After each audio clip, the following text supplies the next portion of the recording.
जय माता दी भक्तों, कैसे हो आप सब। आशा करती हूँ आप सब बहुत अच्छे होंगे और अपने अपने घरों में कुशल मंगल होंगे। तो भक्तों, आज के इस वीडियो में मैं आपको बताने वाली हूँ कि अगर कभी भी जीवन में आपको ये संकेत मिलते हैं तो समझ जाना पिछले जन्म की कोई दिव्य ऊर्जा आपके साथ चल रही है। जो पिछले जन्म में भी आपके जो दिव्य ऊर्जा थी वो इस जन्म में भी आपके साथ विराजमान है। तो इसी के बारे में आज मैं आपको इस वीडियो के माध्यम से बताऊंगी। लेकिन बताने से पहले मैं आप सभी भक्तों से एक छोटी सी रिक्वेस्ट करना चाहती हूँ कि अगर आप हमारे चैनल पर नए हो तो सबसे पहले चैनल को सब्सक्राइब कर लीजिए और साथ में लगे बेल आइकन को दबा दीजिए ताकि हमारी वीडियो की नोटिफिकेशन सबसे पहले आप सभी भक्तों तक पहुँच सके। और भक्तों, वीडियो को लास्ट तक देखिएगा, वीडियो को बीच बीच में से स्किप बिल्कुल मत करना, क्योंकि अगर आप वीडियो को बीच बीच में से काट काट के देखोगे सुनोगे तो आपको ये वीडियो जो है 1% भी समझ में नहीं आएगी। और अगर आप चाहते हो कि आपके वीडियो प्रॉपर तरीके से अच्छे से समझ में आए तो इस वीडियो के एंड तक बने रहिएगा। तो कई व्यक्तियों के साथ ऐसा होता है कि जिस देवी देवता की पूजा पाठ सेवा वो पिछले जन्म में करते हैं और उन देवी देवता की शक्ति जो ऊर्जा है वो आपकी इस जन्म में भी आपके साथ रहती है। तो जब भी कोई व्यक्ति सच्चे मन से सच्चे भाव से किसी भी देवी देवता की पूजा पाठ करता है तो अगले जन्म में भी वो शक्ति उनके साथ रहती है। और जब वो शक्ति उनके साथ रहती है, जब उन्हें पता नहीं होता, तो उन्हें कुछ ऐसे संकेत आपके देवी देवता दिखाते हैं जिससे कि वो व्यक्ति जान सकता है कि उसके पिछले जन्म की कोई दिव्य ऊर्जा इस जन्म में भी उसके साथ है। और वो दिव्य ऊर्जा की वजह से ही आपको ये संकेत प्राप्त हो रहे हैं। वो दिव्य ऊर्जा चाहती है कि इस जन्म में भी आप सच्चे मन से सच्चे भाव से उनकी पूजा पाठ करें, सच्चे भाव से उनका नाम लें। तो चलिए भक्तों, अब मैं आपको बता देती हूँ उन संकेतों के बारे में जो कि आपको जब मिलते हैं जब पिछले जन्म की कोई दिव्य ऊर्जा आपके साथ होती है। तो जब पिछले जन्म की कोई दिव्य ऊर्जा आपके साथ होती है तो पिछले जन्म में जिस देवी देवता की आप पूजा पाठ करते थे, जिस देवी देवता को आप मानते थे, जो आपके इष्ट थे, तो इस जन्म में भी आपको उन देवी देवताओं के बार बार आपको सपने के माध्यम से दर्शन होते हैं। ऐसा नहीं है कि आपको सभी देवी देवताओं के दर्शन होते हैं, सिर्फ उसी देवी देवता के दर्शन होंगे आपको जिस देवी देवता की पूजा अर्चना आप पिछले जन्म में करते थे, पिछले जन्म में जो आपके इष्ट थे और जो इस जन्म में भी आपके इष्ट बने हैं। और वो चाहते हैं कि आप उन्हें याद करो, उनका नाम लो, उनकी सेवा करो, उनकी पूजा पाठ ध्यान लगाओ। ठीक है। तो अगर आपको भी किसी देवी देवता के बार बार सपने के माध्यम से दर्शन हो रहे हैं तो समझ जाना कि ये पिछले जन्म की कोई दिव्य ऊर्जा इस जन्म में भी आपके साथ है, जिसकी वजह से आपको ये संकेत प्राप्त हो रहे हैं। दूसरा संकेत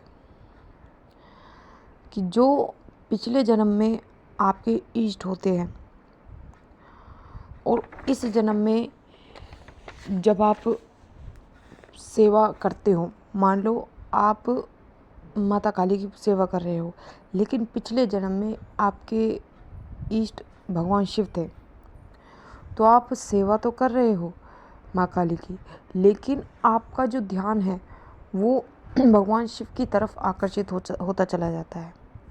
आपका ऐसा मन करता है कि मैं भगवान शिव की पूजा पाठ करूं, भगवान शिव की सेवा करूं, उनके मंत्रों का जाप करूं। तो ये एक आपके पिछले जन्म की दिव्य ऊर्जा ही होती है जिसकी वजह से आप आकर्षित होते हो उस देवी देवता की तरफ जो आपके पिछले जन्म में थे। समझ रहे हो। और उनकी वजह से आपको ये संकेत प्राप्त हो रहे हैं इस जन्म में। तीसरा संकेत जो मैं आपको बताने जा रही हूँ कि जो पिछले जन्म की जब कोई दिव्य ऊर्जा आपके साथ इस जन्म में भी चलती है, तो आप जब पूजा पाठ करते हो, मान लो पिछले जन्म में आप भगवान शिव की पूजा पाठ करते, तो इस जन्म में भी आप भगवान शिव की पूजा पाठ करते हो, इस जन्म में भी आपके इष्ट जो है भगवान शिव है। तो आपका मन जब आप उनको भगवान शिव को देखोगे, निहारोगे, तो आपका मन ऐसा करता है कि बस मैं भगवान शिव को निहारता रहूं, निहारती रहूं, उन्हें देखता रहूं। बस आप जितनी बार भी देखोगे आपका मन नहीं भरेगा, उन्हें देखते देखते आपका बार बार ऐसा मन करेगा कि अभी और देखता रहूं मैं भगवान शिव को। तो ये भगवान शिव की एक दिव्य ऊर्जा ही होती है, दिव्य शक्ति होती है पिछले जन्म की आपकी, जो इस जन्म में भी आपके साथ है। समझ रहे हो? तो अगर आपको भी कभी भी ये संकेत प्राप्त होते हैं तो समझ जाना कि पिछले जन्म की कोई दिव्य शक्ति आपके साथ इस जन्म में भी साथ है। अब मैं आपको बता देती हूँ चौथा संकेत, कि जब कोई पिछले जन्म की दिव्य शक्ति आपके साथ इस जन्म में भी होती है, तो जब आप पूजा पाठ करते हो, जब आप मंत्र जाप करते हो, तो आपको एक ऊर्जा का एहसास होता है अपने आसपास। आपको चौबीसों घंटे ऐसा लगता है कि कोई दिव्य ऊर्जा है, कोई किसी देवी देवता की शक्ति है जो मेरे आसपास हमेशा रहती है। तो ये हर किसी व्यक्ति को ये चीज़ महसूस नहीं होती, ये उन्हीं व्यक्तियों को महसूस होती है जिनकी पिछले जन्म की कोई शक्ति इस जन्म में भी साथ हो। समझ रहे हो? तो ये संकेत आपको प्राप्त होते हैं जब कोई पिछले जन्म की शक्ति आपके इस जन्म में भी साथ में होती है। अब मैं आपको बता देती हूँ पांचवा संकेत, कि जब आप किसी भी देवी देवता का मंत्र जाप करोगे, मान लो आप माँ काली का मंत्र जाप कर रहे हो, मंत्र जाप आप माँ काली का करते हो, लेकिन आपके मुंह से ऑटोमेटिकली भगवान शिव के मंत्र का जाप होता है। ओम नमः शिवाय आपके मुंह से निकलता है, और आपके कानों में भी वो मंत्र ऑटोमेटिकली सुनाई देता है। आप किसी भी अन्य देवी देवता के मंत्र का जाप करोगे, लेकिन जो आपके पिछले जन्म में इष्ट थे उनका मंत्र आपके कानों में सुनाई देगा, आपके मुख से वही मंत्र निकलेगा। चाहे आप किसी भी देवी देवता की पूजा पाठ कर रहे हो, किसी भी देवी देवता के मंत्रों का जाप कर रहे हो, लेकिन आपके मुख से उन्हीं देवी देवता का मंत्र निकलेगा जिनके आप पिछले जन्म में पूजा पाठ करते थे, पिछले जन्म में जो आपके इष्ट थे। तो ये संकेत आपको प्राप्त होते हैं जब पिछले जन्म की कोई दिव्य शक्ति आपके साथ चलती है।